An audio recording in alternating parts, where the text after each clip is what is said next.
السلام علیکم۔ میں ظہیر میاں اپنے یوٹیوب چینل ظہیر روحانی فائدے میں اپنے سبھی ویورز کا استقبال کرتا ہوں۔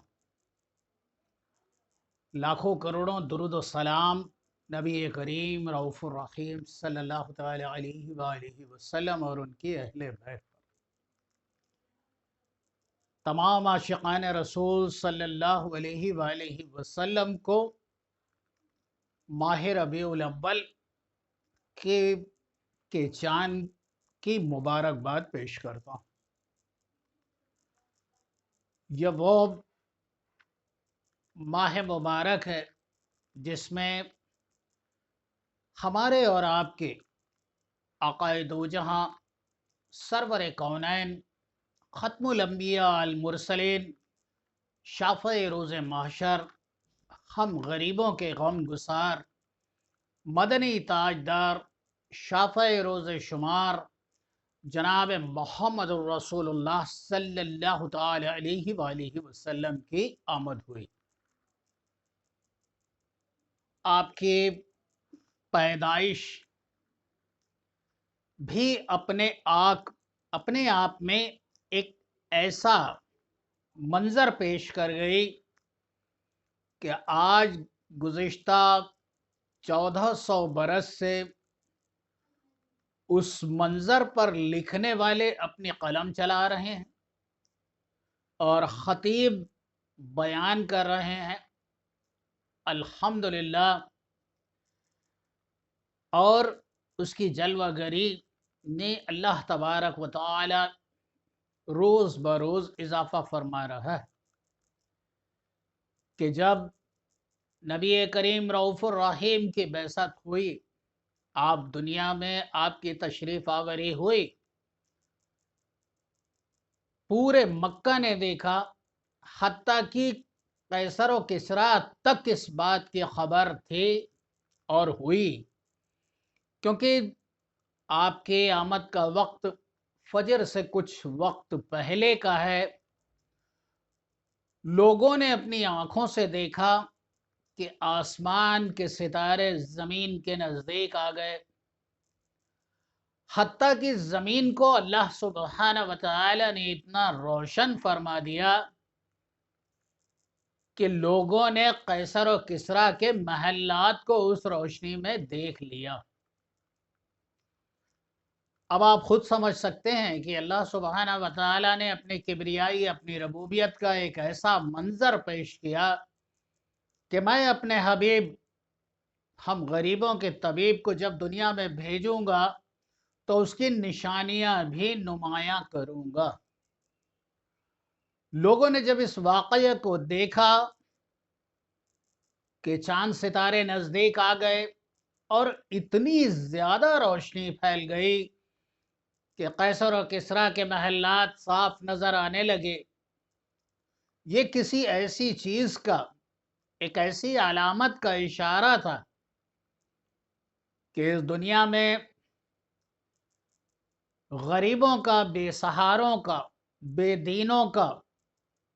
اور جہالت میں لپٹی ہوئی سرزمین عرب کے قوم کا نجات دہندہ آ گیا۔ اور یہ بات سب کو پتہ ہے کہ آپ کے دادا عبد المطلب کعبۃ اللہ کے بزرگوں میں آپ کا سب سے عظیم بزرگ میں شمار ہوتا تھا۔ آقا دو جہاں کی پیدائش سے پہلے یمن کے بادشاہ ابرہہ کا واقعہ رونما ہو چکا تھا۔ وہ بہت سارے ہاتھیوں کو لے کر آیا تھا اور کعبۃ اللہ کو مسمار کرنے کی غرض سے آیا تھا، کیونکہ اس نے یمن میں ایک فرضی، ایک نقلی کعبۃ اللہ تعمیر کر لیا تھا، اور وہ یہ چاہتا تھا کہ لوگ جو ذوق در ذوق یہاں پر آتے ہیں وہ وہاں آئیں، لیکن اللہ تبارک و تعالی جس زمین کو اپنے لیے منتخب کرے اور بیت اللہ تک کا خطاب دے تو ظاہر سی بات ہے اللہ تبارک و تعالیٰ تو کسی بیت کا یعنی کسی مکان کا تو محتاج ہے نہیں، تمام کائناتیں اس کے محتاج ہیں، اس کی رحمتوں کی، اس کی کبریائی کی محتاج ہیں۔ لیکن پھر بھی اللہ سبحانہ و تعالی نے اپنے کعبۃ اللہ، پھر حتیٰ کہ یہاں تک ہوا کہ ابرہہ کے سپاہیوں نے حضرت عبد المطلب کے 70 اونٹوں کو پکڑ لیا اور زبردستی لے گئے اپنے ساتھ۔ جب آپ تک یہ خبر پہنچی کہ ابرہہ کے فوجیوں نے ان کے اونٹوں کو پکڑ لیا ہے تو آپ ابرہہ کے پاس خود پہنچے، چونکہ آپ مکہ معظمہ کی ایک بڑی ہی بزرگ عظیم شخصیت تھے، اس لیے تعظیماً اس نے آپ سے بات کی اور اس نے اس بات کو دہرایا بھی کہ میری نگاہ بہت زمانے سے کعبۃ اللہ پر تھی اور میں اسے مسمار کرنے کے لیے آیا ہوں، اسے ڈھا دینے کے لیے آیا ہوں۔ تب حضرت عبد المطلب نے فرمایا کہ میں تو اپنے اونٹوں کے سلسلے میں آیا ہوں، آپ کے سپاہیوں نے میرے 70 اونٹ پکڑ کر ہانک لائے ہیں۔ تب اس نے جواب دیا کہ کل صبح تک آپ کے اونٹ آپ کو واپس مل جائیں گے۔ لیکن وہ بڑا حیرت زدہ ہوا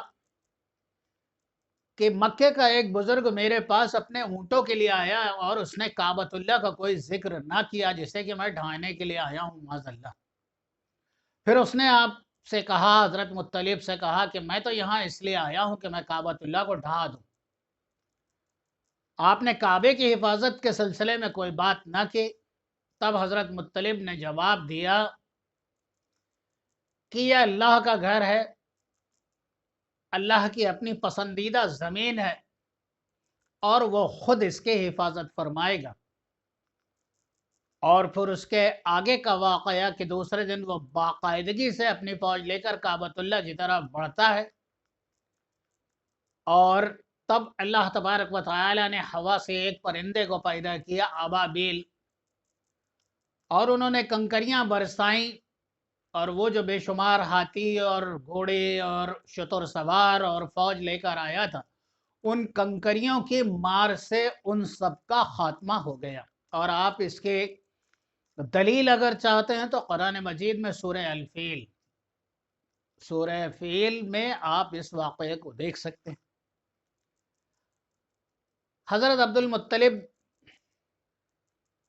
کہ یہاں جب آپ کی رسول اکرم صلی اللہ علیہ وآلہ وسلم کی پیدائش ہوئی، چونکہ آپ کے والد کا پہلے ہی انتقال ہو چکا تھا، تو آپ نے بڑی ہی خوشیاں اور شادمانی منائی اور مکہ کے بے شمار لوگوں کو اپنے گھر دعوت پر مدعو کیا اور مکہ کے لوگوں کی بڑی ہی فراخ دلی کے ساتھ مہمان نوازی کی۔ میرے آقا دو جہاں سرور کونین کا نام بھی عبد المطلب نے ہی رکھا، حضرت عبد المطلب نے منتخب کیا محمد صلی اللہ تعالی علیہ وآلہ وسلم۔ لیکن ان نشانیوں کے